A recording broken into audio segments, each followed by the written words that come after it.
Izandla zami ziyabamba, ziyalimaza, ziyabulala, ziyaphilisa. Isandla sikhuluma ngesitho somzimba esikwazi ukufuthumeza, esikwazi ukuletha ithando, esikwazi ukwenza ukuthi umuntu azizwe anekuhlangana, anokuthintana nomunye umuntu, abazi isikhoba bathi i-connection. Izandla zami zizandla ezibambako zingenzela ukudla, zizandla ezingenza ukuthi ngikwazi ukubamba incwadi ngifunde. Izandla zami zifuthumele. Ngikhuluma ngezandla zami engabethwa nazo, engafika nazo ephasini ngifumbethe ilwazi, ngifumbethe imphiwo zami engenza nazo ephasini. Kodwa ngathi nangifika kwizandla zami zavuleka, imphiwo zami zaphapha zagcwala inarha. Izandla.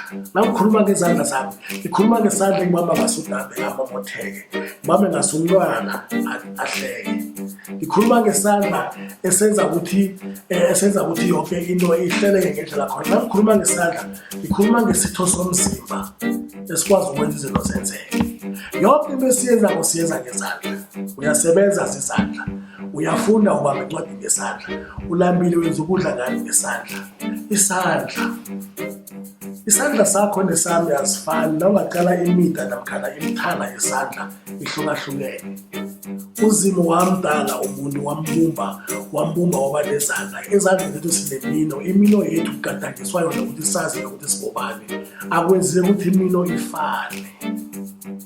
Ukuthakga nokukwazi ngazimo nokwenza izandla ngokuphezulu, akekho umuntu owazi ukuthi kuza njani izandla zabantu zingafani. Ungakhamba uye elizweni langaphetsheya e-America uyokuphila kuphi, kodwana izandla zethu azifani.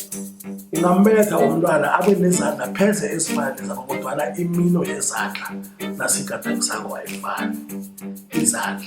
Isandla siyakubamba sikufuthumeze uzizwe usemathandweni, kusasa sivuke sikubulala isandla.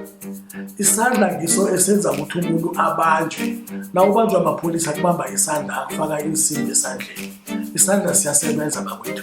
Na umfundi ufunda, isandla sakho sisebenza ukutlola, sisebenza ukubamba incwadi oyifundako.